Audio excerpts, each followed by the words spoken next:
zegny madame Farizy Rambolanantaisila. Za nagnano projet tamin'ny fiaviana 2020 zegny nivaly le projet ke zao zay le matériel taminany ty zay spécialy ho an'ny polo mavio karaha ty zay les aides vitany fa ny produit zegny manjaitry dia mbô misy boutique amizay marotana izy dia misy koa ato machine madiniky spécialy zigzag zaitry mahitsy avy eo mantsiala amin'ny boutique agny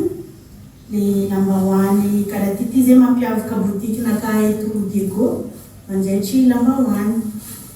dia koa ato spécialy le lamba matevitevy ny jeans afaka manjaitry saka koa izy ty afaka manjaitry kiraro zay zegny spécialité na machine araiky ty ke isorana zegny fitondram-panjakana nagnano le projet ke natosana le asa dia mbola misy raha tsy ampy izy ty dia misy machine de transfert zegny mbala angatahiny magnaraka misaotra tomboko.